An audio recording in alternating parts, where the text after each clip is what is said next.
we would like to concentrate in the beginning a little bit on the situation here in Ukraine. And I would like to ask Angelina, from your experience, I mean, what are the blind spots of reporting here in Ukraine? I think blind spots in reporting in Ukraine is a very sensitive question, and we really lack an open discussion on that. But I think I'm going to start with saying that the state of media and media itself, its position in Ukraine, is kind of a blind spot and a weak spot in Ukraine, even after the Revolution of Dignity, which also promoted and demanded that Ukraine would have a chance to start over with media coverage and have access to information, and that the sources of information would be transparent. So the media that I'm working with in the newsroom that I'm running is actually working in an infrastructure that we call like a grassroots public broadcaster. So Hromadske TV is started out as a small internet media, which then gradually, it was just a do-it-yourself studio, volunteer editors, volunteer journalists for, I think, something like half a year. People were just volunteering, and it coincided with the events at Maidan. So sometimes people think that Hromadske was found during Maidan, but actually the idea of founding an independent media was there for quite a long time, because the specifics of Ukrainian media landscape is the biggest problem of Ukrainian media landscape is that the majority of the TV channels, printed media and radio stations are owned by the oligarchs, and it's just predominantly for major business groups or for major surnames which are well known to all people in Ukraine. So it was just a small history of Hromadske. This is how we were found. So the problem is that, as I already said, something like 86% of TV audience is controlled by the channels owned by those four people, and almost 90% of radio stations are controlled by them. Something like 20% of printed media and internet media are controlled by them, but it's a huge number. So one of the main problems was that Ukrainians really lacked access to information, balanced information, and one of the demands was founding a public broadcaster. So this process started in 2013 after the revolution, but it's a huge reform. It's still underway, and one of the major challenges that we're facing as journalists is lack of platform where we could tackle those blind spots. I will keep on talking, and I will tell more of how do I see these blind spots. But for me, as a journalist and editor, one of the major problems is an absence of a proper platform. This is why we decided to go for and create and sustain our own TV channel. We made a precedent by becoming a first NGO to receive a TV license.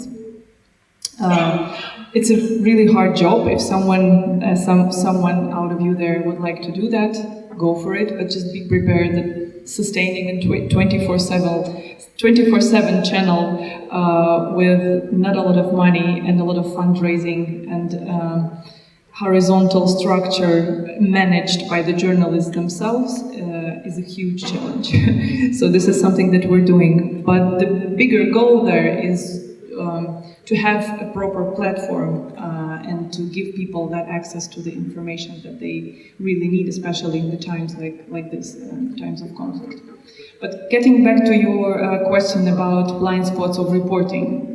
So problem number one is lack of platform where you could hold a proper moderated discussion on the things that are out there. When we were preparing for this panel, and we also talked to you, I was asking you what kind of audience we will be having and who we'll be talking to. because it really matters who is taking interest in Ukraine and how many people and how much do these people know about the processes in Ukraine. We've done a lot of reporting from Ukraine for foreign media. I've done reporting for foreign media as well. Yevhen is running a project that is also aimed at foreign audience.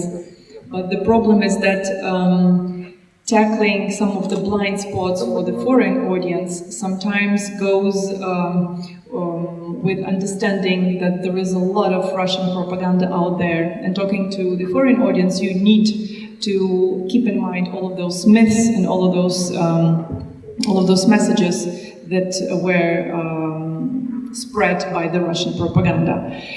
So sometimes I find myself in a weird situation explaining to the I'm pretty sure that all of you are journalists, you know where you are and you know what you're reporting on, but still, sometimes I find myself in weird situations talking to foreign audience, trying to explain them that there is no fascist junta in Ukraine on one hand, but on the other hand, trying to tell them that there is also a problem of far-right violence in Ukraine. And this is also one of the blind spots. And trying to explain that, you find yourself in a situation where a lot of other Ukrainian journalists have to keep in mind when they are reporting, for example, on far-right violence. They need to understand that all of the things that they are reporting on will be very often taken by the Kremlin propaganda and used against them. This is one of the things I think it has to deal with self-censorship. Do you think it's an issue which is a blind spot, and could you also add some others? I mean, which are issues which are actually taboo or blind spots? First of all, thank you so much for inviting me to be a part of this panel. Do you know what it used to be? It used to be a Lenin museum. So as far as Lenin is dead, you need to keep the temperature really low to keep the memory alive. So bear with that, and that's kind of... Thank you very much for this explanation. It's very useful. The temperature of historical memory. And by the way, 35 years ago, I was admitted to pioneers in this very building. Coming back to the blind spots, that's really a big issue because Ukraine is conducting a number of wars around. And one war is, external war, another war is both front, and another small war happening in Germany because we want to refine what kind of journalism we do and reflect on that. And I think in terms of that, this is a great time for Ukrainian journalists because I never remember that we would have so many discussions before about what we are doing. So usually journalism was always about doing. So it's not about explaining, you just run and get the material and try to get, towards your deadline, and it's not that much time for reflection.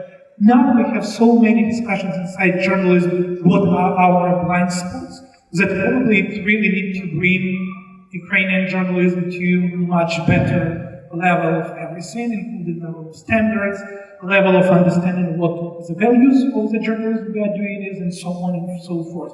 So I really do believe that the biggest blind spots in Ukraine are within Ukrainian journalism. For example, as a media educator, I can still say that the journalistic standards are a big blind spot, and we still have a lot of people in the profession who might have very different understanding of what we are doing. Inside our profession, we still have very vague understanding quite often of what the journalism should be about coming from outside of our profession, and the different expectations for the profession. And also there are a number of issues which might say, yes, they are blind spots because Ukrainian journalists did not have previous experience just of doing that. For example, Ukrainian journalists never did have experience of covering wars.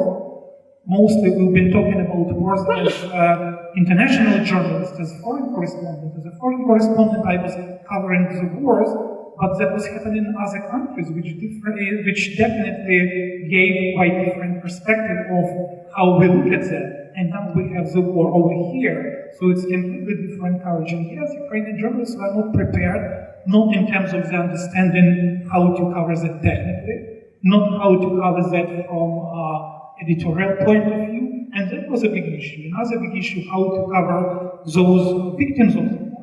For example, how to cover internally displaced people, how to cover victims of the war, how to talk to the soldiers who are participating in this war, and also the huge influence on the top of all that was having Russian propaganda and how Ukraine was explained from outside of Ukraine. Because Ukrainian coverage was pretty much internationalized. We had a lot of journalists covering it, at least at the initial stage. That's not what's happening now, unfortunately. So it was basically under the huge lens, and Ukraine actually need to kind of fit into all these expectations from very different groups inside of Ukraine, how it should be covered. Outside of Ukraine, international journalists had quite different perspective of what was happening here. International policymakers had their own vision of how it was happening. Basically, Ukraine was at the crossroad between all that. And you might imagine how difficult it might make it for the journalists to cover all that. And when I was preparing for this conference earlier today, I did a huge provocation on Twitter, which explains the external context of what we are now talking about. So I posted that tweet that all Russian journalists work as a part of Russian security and propagandistic machine. Just a blatant generalization, all. And I used all letters, capital letters, all Russian journalists. And it was very interesting from the social research point of view. I'm still getting responses, and by the way, that was the most responded tweet ever to me, and I already have around 1,000 replies on that, and most of them are coming from international journalists based in Moscow, who are saying that all different things, the whole spectrum, that I'm not very professional, to the personal instance, that real insults that I'm really stupid guy, and other things, with a lot of things in between. But it's really very, very interesting that how big mass we have here in understanding the role of each national media system, how it's treated from outside, how different the analysis can be, either you're looking from inside the media system or if you're looking from outside of the media system. And it really depends how much involved and immersed in this media system is. And what was the most interesting for me is that the most people who came to defend Russian media system, of course I'm aware about those brave Russian journalists working for few but strong media voices who still do proper journalism and other things, but I was intentionally doing this generalization to get it to the ad extreme, to ad absurdum even, to see what's going to happen. And I'm not surprised by the way with the results of that, but we see how radicalized the environment is, both inside and outside, how huge expectations to Ukrainian journalism is, and how often Ukraine is looked with a kind of magnifying glass, at the same time while other media systems like Russia are accepted as it is. For example, to some extent, because we know that the media system had many limitations. That's why it's all these things are explainable, and those few journalists who are doing glorious jobs, they are doing glorious. And so we see how different the context can be, depending on whom you are talking to, with what kind of prepositions you come to this conversation, and what is your bubble of those people whom you are usually talking to. Because all the responses I got, they came from my kind of usual crowd of people I usually communicate with. So this is that's your bubble. It is my bubble, but this bubble appeared to be quite nasty, if you wish, and again, that was the reaction I was expecting from them.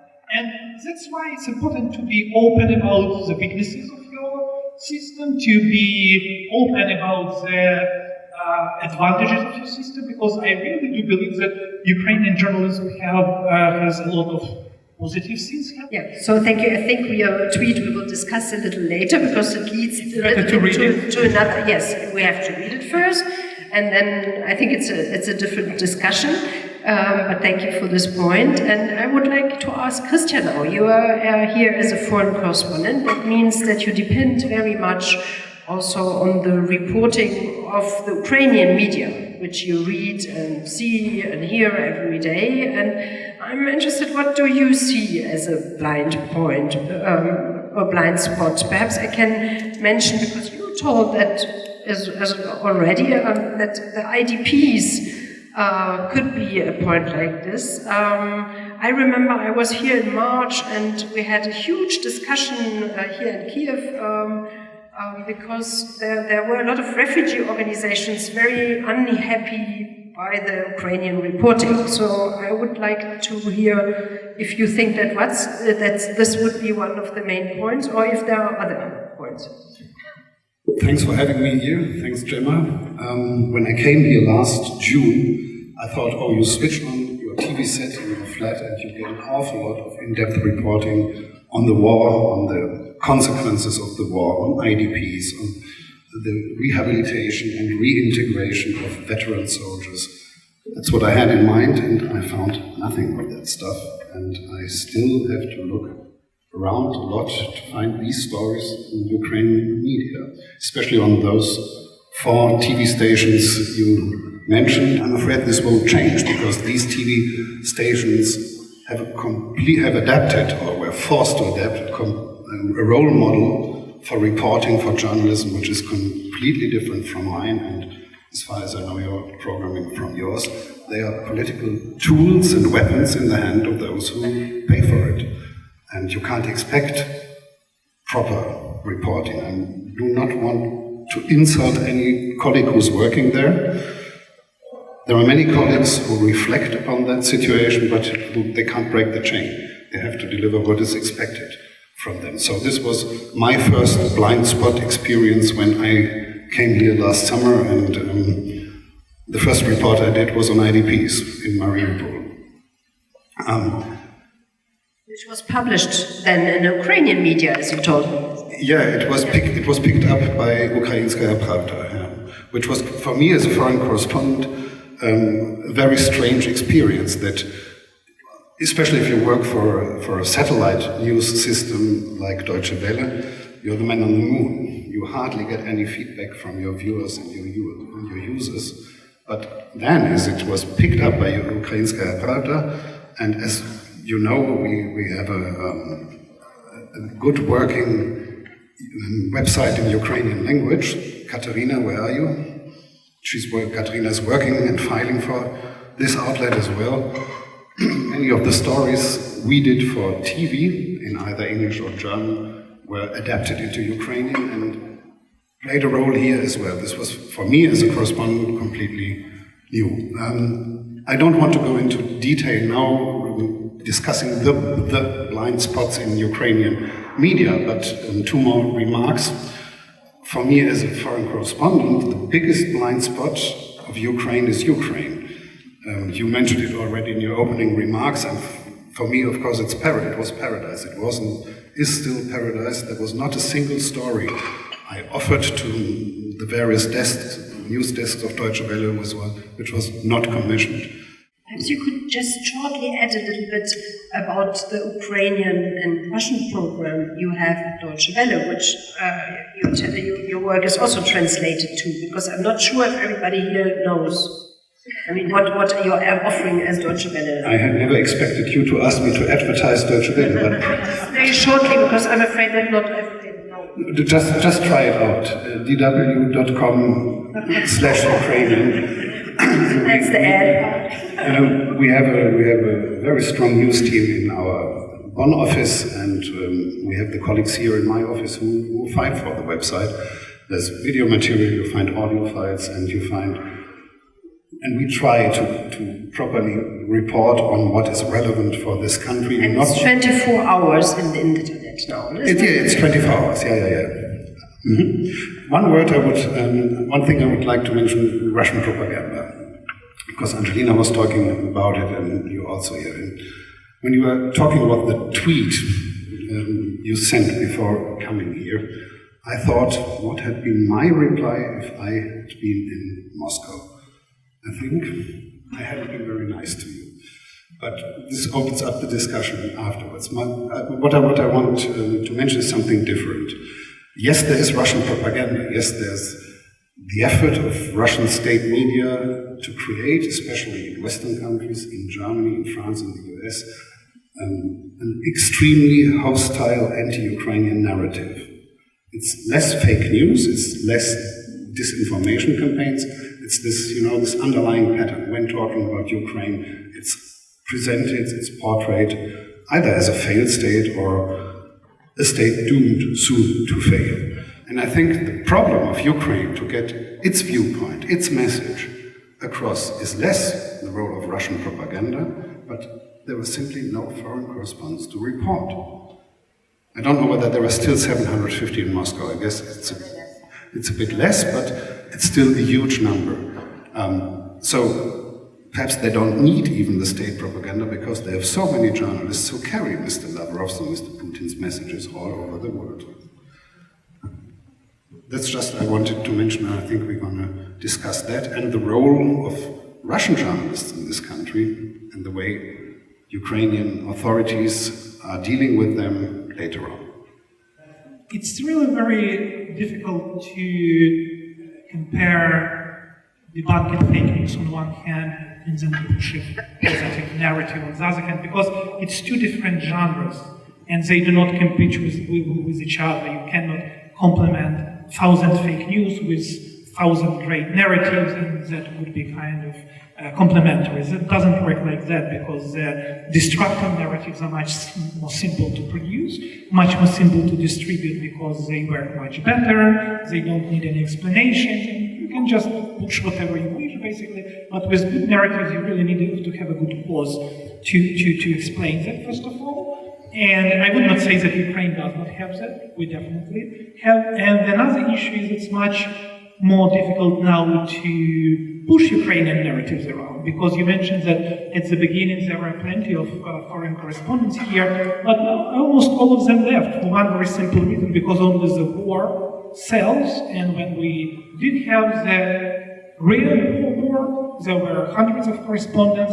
I can say some media organizations had up to 5, even 7 correspondents on the ground in the east of Ukraine, all of it. And now there is none of them for one very simple reason, because there is no war, there is no blood, there is no that many victims as it used to have, like in thousands. And also, every time those journalists I'm talking with, they are mostly freelancers now, every time they try to pitch any kind of positive narrative in Ukraine, they are usually said by the media organizations they are not interested in that. So they're interested in conflicts, war, fascism here, far-right, problems with IDPs, problems with migrants, and anything like that. So if you do have that, please pitch those stories. If you do have positive stories, we are not interested much in that, and that what makes journalists pitch more and more negative stories on Ukraine. And that's like catch-22, so they're asking for bad stories, negative stories, they offer them, of course, because they need to live and to sell their product, their content.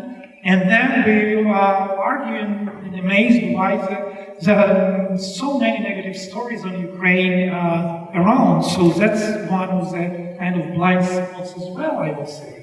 I think I think this shows very well that it's not a problem only of Ukraine, but of a certain mechanism in our work which produces this kind of blind spots. And I would like to give. Thank you. I think it's general. The word is conjunctura. Yes, of the mainstream media. They, of course, it's the same with any conflict you take. Even with the way that the mainstream media are reporting on Syria, on the Syrian crisis. I mean, what we hear about this country is just take a little, at least 5 or 10 stories that you received from Syria, and you would see that it's pretty much the same as in Ukraine. It's just blood, refugees, killings, and things like that. But what I really wanted to add also to what Yevgeny and Christian were saying is that not only these people moved out from Ukraine, they also moved to Moscow, and they're reporting on Ukraine from Moscow. And that's one of the problems that we've been facing for many, many years. I personally know brilliant reporters who have been reporting from the 90s, and that's the way their offices work. They have a correspondent in Moscow who has to cover the region, and then if they need, they move to Ukraine, but that's not the perspective that Ukrainians are also expecting. It is just a very hard way to operate, have the speakers, have the newsmakers understanding the context, things like that. So I personally know several people who were here for almost three years here covering the conflict. Now they moved to Moscow and they're still reporting on Ukraine when they're from Moscow. But getting back to the blind spots and to what Yevhen was saying, to the thing that we as a media community faced a lot of challenges we were never facing, for example, war reporting. We faced so many challenges and so many problems that we didn't know how to tackle and how to deal with them. We didn't have a proper language for that. I think for the first 2 years we were struggling with the language. We were struggling with finding proper words for the things that were happening, and also Russian propaganda was also part of the problem, because they were proactively moving with the dictionary. They were proposing the words, and then you had to tackle those words like opolchenцы or rebels, as we had. Even I think for the first months of so-called Russian Spring, we had a lot of mentionings of the rebels, even on BBC, if I'm not mistaken. So, of course, the world media were trying to figure out what's there. Is that a civil conflict? Is it Ukrainians against Ukrainians, or the Russian military aggression? So there were a lot of questions, but inside Ukraine it was a huge problem trying to find the proper words, trying to find the proper language.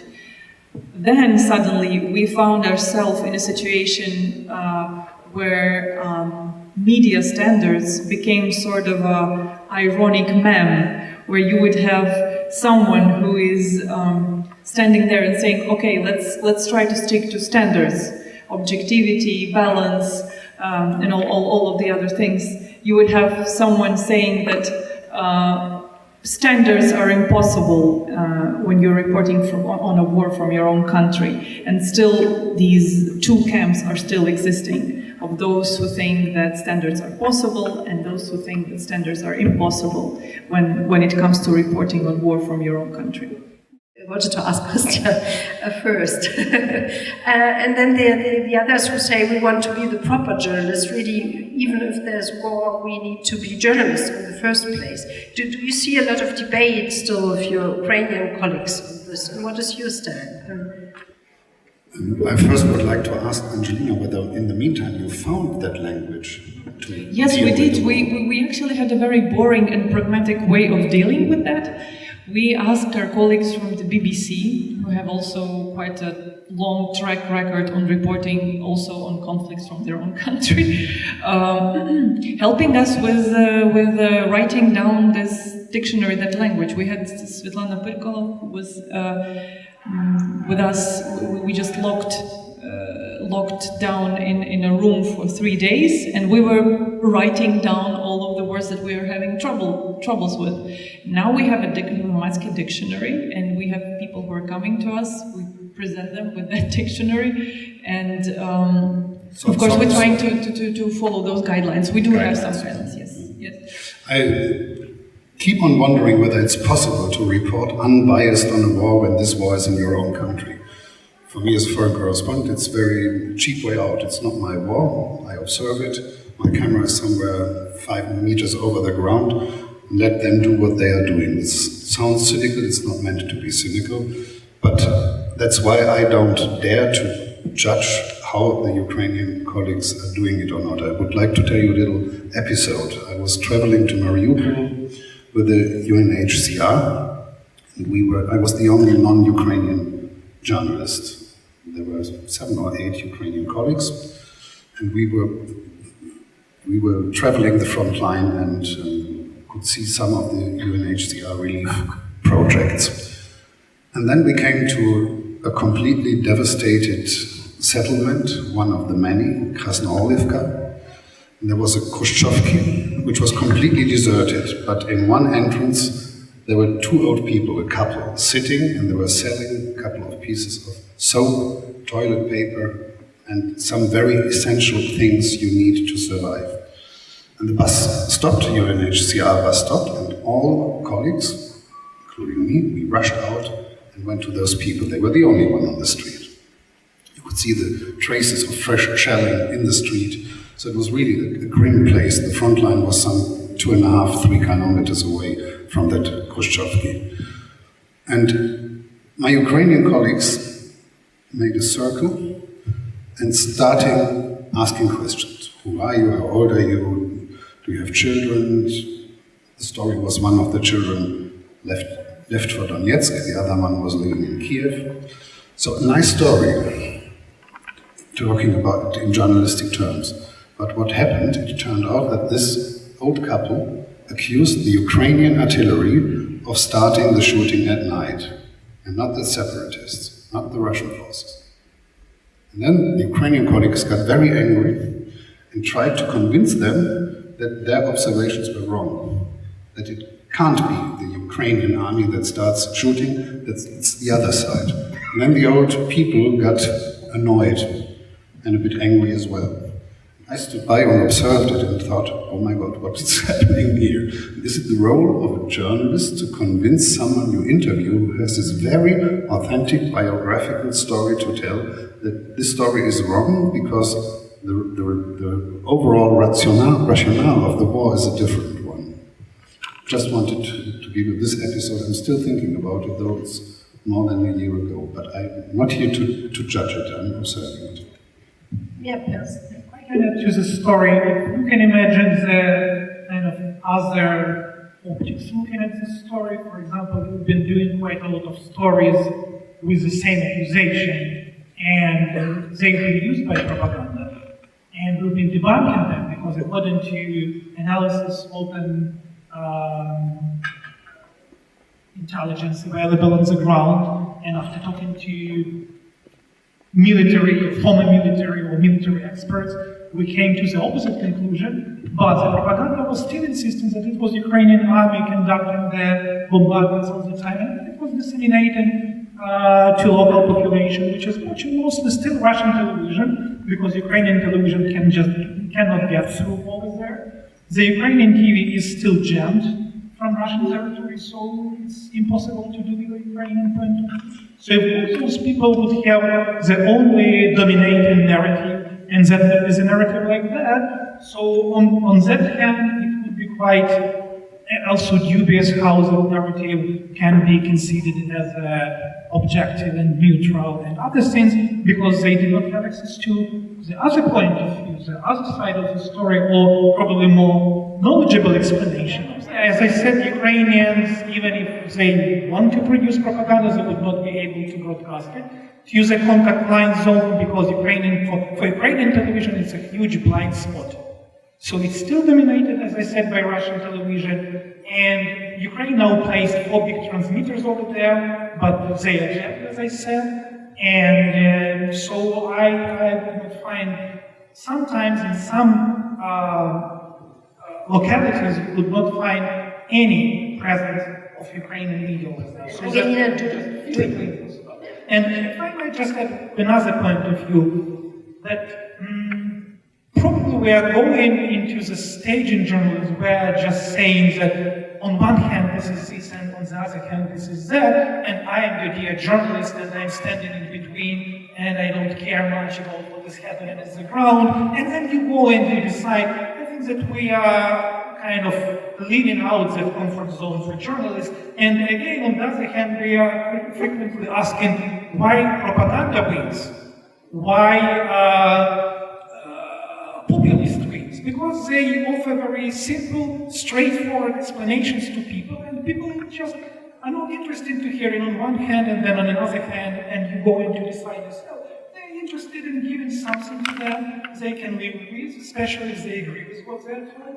That's why they love populism. That's why they listen to them. That's why we see the rise of their popularity, because they favor specific things that throws it into specific audiences, which correlates to their expectations. And this is another blind spot. We don't know what is then the future role of journalists, if not this on one hand and another hand. And that was the problem with Crimea, because if what was happening there would be called a spade from the very first day, probably the occupation might be stopped, and probably we would not have the war in Donbass then. But journalists were saying, yeah, we see some people, but we don't know who they are, you know. And that uncertainty was going on for 3 weeks after the beginning of the campaign. So basically it helped the Russian forces to have the facts on the ground done, and then you can do whatever you wish, it's already there. So thank you at that point. And Angelina, what do you think? There's a set of standards, yes, you have to follow while reporting, but we've gone through that too, and we also found ourselves in the middle of a situation where we understood that we are falling into that trap, you know, when you have to report from both sides saying, and the DNR reported this, and the Ukrainian army reported that. But we found our own way to deal with that.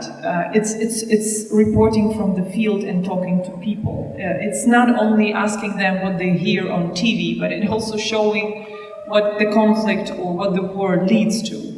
Frankly speaking, for the first months of the Russian aggression, the majority of journalists were fascinated by the number of people who went to the army, and lots of journalists were reporting on the military side, because lots of our friends, relatives, and even colleagues went to fight. And it was quite easy to get to the front line. So you jump into the car with someone you know, you show it. It's a marvelous story from the point of view of journalism. You have a camera inside this car, and you travel right to the front line, and you are at war, you know, very easily, and you report. But for many months, I think we lacked, as media, we lacked stories from across the territory, from what was happening to the people who were there, you know, outside the military vehicles. Perhaps also the veterans, what do you think? And the veterans too, but the local people in Donbass, they were just missing from the media landscape. First of all, it was harder to reach them. It wasn't so comfortable if you think that they were sympathizing with Russia. So, of course, it's not so comfortable to talk to people who probably you disagree with. And in many reports, still you would find, I saw that in winter, and I was just fascinated by the fact that, so Ukrainian army reports that they freed one of the villages that was before controlled by the so-called DNR. And we see shots of the city with Ukrainian flag, and there are reporters standing in the middle of that town saying, so a military brigade number this and this entered the city, now it's free, But the city was never controlled by the DNR. It had the Ukrainian flag, and you could easily check that if the reporter would talk to the local people. But the local people were just wandering around that camera, and they were not in the story. There were not even a single soundbite from a local person. So I think it's one of the easiest ways to, when you find troubles in reporting this kind of, you know, hybrid conflicts, when it's kind of hard to understand, when there is a lot of propaganda, what is happening, just try to talk to people and see what the war leads to. So there's a blind spot we definitely share. This is reporting from Luhansk and Donetsk. Most of you are perhaps familiar with that. It's more and more complicated for Western media, for Western reporters to go to these occupied territories. I tried it 3 times and never got access. One of the efforts ended in the no man's land at the separatist/Russian block posts late at night, which was not fun, in December. And I tried again in February. And the procedure was always the same. The so-called Ministry of Information gave clearance and said, okay, you can come, we greet you, we show you around our efforts, how our republic is developing. And then the MGB, this is the Ministry of Security, of State Security, which is modeled after the Russian FSB, and it's equipped with people from Moscow, obviously. They refused Deutsche Welle and refused entry for us. And in February, when we tried it for the last time, ministry, I always use, it's in inverted commas, the Ministry of Information of Donetsk said, oh, this is very, very sad, but we have a solution for you so that you can cover the situation here. You send us by email the questions you have, and we have a camera team and we shoot it all for you and we do the interviews and you get it for a good price. So this is definitely a blind spot Ukrainian and Western correspondents share. At this point, I would like to invite you with your questions or comments, and please tell us who you are very shortly. And I don't know if there's somebody going around with the microphone. Hello to everybody. My name is Lyubova. I'm a journalist of independent Ukrainian media called n-ost. This is one of those media who doesn't belong to oligarchs. And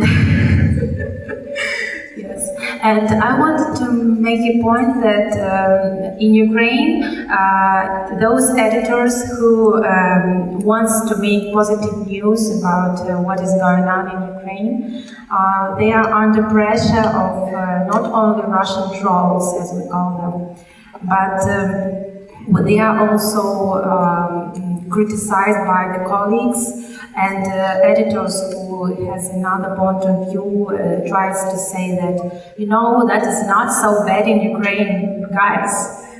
We have reforms, we have something nice, but colleague says, oh, you are porokhobot.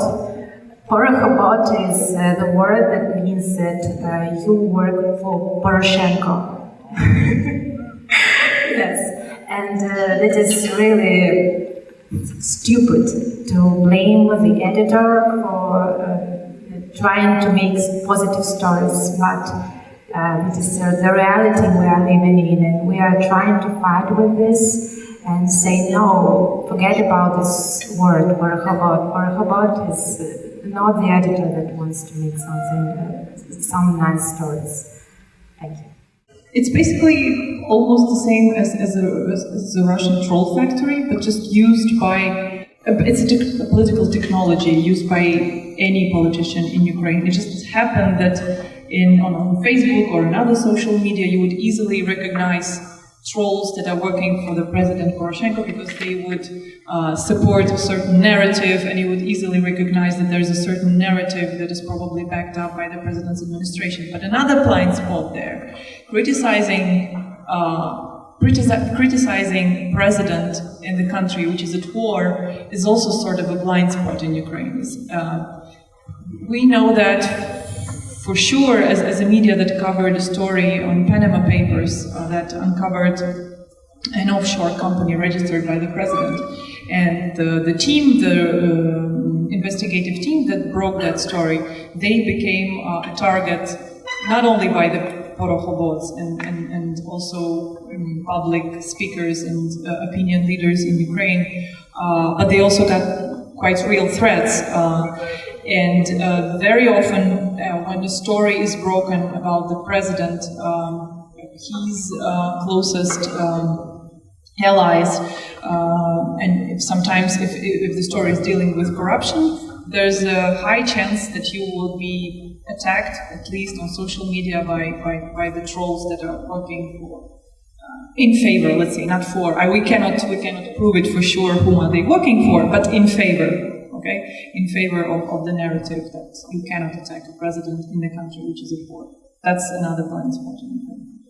I would agree with this comment that now there is really a prevailing culture of bashing and thrashing Ukraine at different levels, and I do consider to find it very destructive, because that really creates a whole culture which is ruining not Poroshenko personally or anyone, but it's a culture which is ruining institutions and trust to institutions in general. So when the next time we would be expecting people to go to elections and to vote, They would say, we would need to vote because we've been explained by journalists that there is no any difference between politicians, political parties, all of them are corrupt, all of them are oligarchs, it doesn't matter who would be in charge, we cannot change anything at all. So I see the real as a downside here. So of course journalists should be watchdogs and criticizing, but again, to the extent where this criticism is justified by the facts on the ground, and on the other hand, it should not be the prevailing culture of journalism of criticizing for the sake of criticizing. Because of course, when you are criticizing the president, you have more chances to be invited to the conference and to be published and to create difference, because if everybody else would be doing the opposite, you have few chances to, to get through. Of course, everything should be according to the facts on the ground. And we should not trash institutions, because in Ukraine now it's an essential moment to finish up building up institutions, not trashing up them. Because if we would not have the strong institutions, I mean strong in a positive way, not strong as a military security apparatus, but strong as institutions, it wouldn't matter who is in charge, who is the president, is it Poroshenko, or is it Yanukovych, or is it anyone else, so people would be in control of those institutions through democratic process. If we would be trashing the trust in the institutions, people would just be disengaged from political process, and that's exactly, if we come back to Russian propaganda, that's exactly what they want people in different parts of the world to get to. They want people to get disengaged from the political process by explaining that there is no difference. You cannot make any difference. And this is the most terrible thing which is now happening. But I think it's even worse what you describe of the institution, what's happening with the institutions right now. It's the war which is being used, in my observation, as a pretext to backtrack many important reform projects and to bring along extremely anti-illiberal measures by the state, by the institutions. And these measures, we didn't talk about it so far, affect you, affect media, affect international media. There was a group of, they were not a group, but there were several Russian journalists expelled this summer because of hostile narratives. Was that right? He says, yes. I say, no. Bad reporting cannot be a pretext to be expelled from the country. Bad reporting, as I say, believe me, I see a lot of very bad reporting about Germany from foreign correspondents. Not as bad, not as hostile as what these three or four colleagues did. But bad reporting cannot lead to be sent away. If the report is bad, confront the colleague with the report and say, why did you do it? That's, I think, the way to deal with it. Or why was TV Deutsche taken off air? Why is it blocked in the internet? Why can't I get the last Russian half-independent TV station? For a reason. Is that right? I don't think so. That is also one of the narratives spread by the Porohobots. Nothing personal, but that was something that we've been criticized with, that you are destroying trust in institutions. But sorry, media is also an institution. And when media is doing their job, you cannot destroy media. You cannot say that the journalists are not doing their job. They are destroying the president or the trust into the president or the government as an institution, and that's something that you cannot do during the war. So it's also tricky what sort and who and what sort of institution is destroying. I'm still thinking about it. The point about Russian media is also quite tricky, because it's not only bad reporting, it's also contributing to the information war. And when you have reports that are being used by the Russians, but also at the Security Council of the United Nations, and when these reports are coming from Ukraine, and these people are on the ground in Ukraine, it's a question for Ukrainian authorities how you should deal with those reporters. And as to Dost, I have a lot of colleagues working there, and I know a lot of them. But the problem with banning Dost was a number of violations in commercial politics. I think policies. I think they violated some of the laws in Ukraine as to dealing with the commercials. So there was a quite specific reason for that. I mean, at least that was the official position of Ukrainian government when they banned the channel. I met a lot of people here who come and try to make different, who try to help to journalists like to progress, to learn a lot and to learn international standards.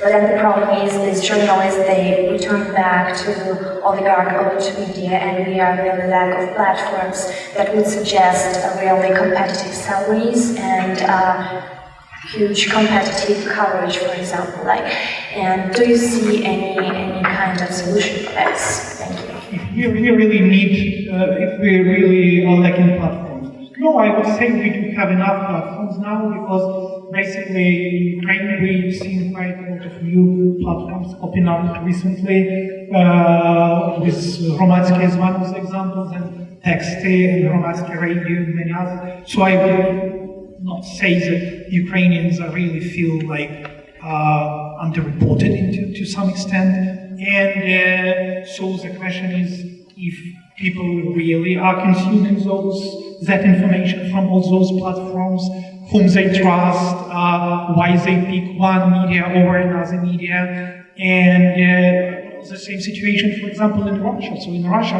you have plenty of access to information. You can read Deutsche Welle in Russian, for example. Nobody is banning you from that. But the question is if people are using that opportunity, or if they are not using, why is it happens? Because probably they are not interested in that narrative again. So this and another big issue here is you mentioned Ukrainian propaganda and other things. So the question here is who we really call a journalist and who we really don't call a journalist. So, for example, those people who've been deported from Ukraine and who pretend to be journalists. So we at Stop Fake analyzed one of the stories this Channel 1 journalist produced. It was a 6-minute story, 6-minute TV story with not a single fact in that story. Single-minute story, and she just repeated all those fakes we already debunked back in 2014. She just compiled all those fakes in one story, and then she was complaining that she was deported from the country because of bad narrative. It's not about bad narrative, it's about contribution to information warfare, basically, which made the government took the decision. And again, if that would happen in any other country, it's up to the government of those countries if they allow anyone to be in the country or no. And the second, if those people comply with the law or do not comply. So those Russian journalists who've been not complying with the law, they ask to leave the country. And that would happen in Germany as well. If I would be trying to enter Germany, I would need visa, and I would need to, not now, but and the other things. So any country, government of any country can decide who they want to have on their territory and who they don't want to have. And as the Ukrainian constitution says, it's a prerogative of the Ukrainian government and president to take care of the security. I think we as journalists should never let the state decide what is adequate reporting and what is propaganda. Not the state. Not the state. That's wrong. And if you say it's okay to deport them, the next day will be the state deciding whether her reporting is adequate or mine. No. Do you know Yevhen Kiselyov? Most of you. So, for those who don't know him, he's the head of Russian foreign broadcasting, so to say, the mastermind of propaganda, and he's one of the most aggressive TV presenters, running a show, analytical news show, it's called, every Sunday night. And Kiselyov is the only journalist who's on the travel ban list of the European Union. And I think this is I think the US one, I'm not sure. I think not on the European Union. That's okay. It's a very different discussion. I would like to give the floor to other journalists here as well. I just wanted to make a comment about what Yevhen said earlier, that if, call a spade comment, when he said when Crimea started, if journalists really referred to those little green men as Russian military, maybe there would not have been a war. I know from the experience of a lot of my friends that it was an extremely difficult situation at the time to call them what they are. And I want to ask you, what would you have done if you were there? And just a quick question to Christian, why do you think there are only 12 foreign accredited journalists in Ukraine? Thank you. Journalists really need to try to give more information, and the neutrality should not be the neutrality for the sake of neutrality. Like, yeah, we are here, but we will not tell you what we see. I can give you one example: Simon Ostrovsky and Selfie Soldiers. So this is an example, again, it's not Ukrainian journalist, it's a Vice news journalist who just followed the steps of the Russian journalists fighting here in Ukraine and produced absolutely partisan documentary. But that's what made this documentary absolutely unique and attractive, because he was calling the scenes as they are. He was not saying, yeah, these are green men, we don't know who they are. These are Russian men from Russia, from the regular armed forces, and I just track them down, and this is my work. So I would say this is a great example of journalistic work. Ukraine didn't settle for a quarter of a century. In the 90s, there were, as far as I'm informed, a couple of Western news outlets, newspapers, TV stations, agencies who had their correspondence here, some of them sent from the countries, but these offices were subsequently closed down because Ukraine, in the viewpoint of the editors, didn't develop and was not interesting enough. So the decision was taken to send them to Moscow. That's what you mentioned, because it's more practical to have a staff of 3, 4, 5 correspondents in Moscow. They cover a region, and then Ukraine was reincorporated in that region, which, as we think we agree, was wrong, but it was a very practical, money-driven decision. And then in 2014, many outlets realized, we haven't taken a close look at what happened in this country, and the parachute journalism started.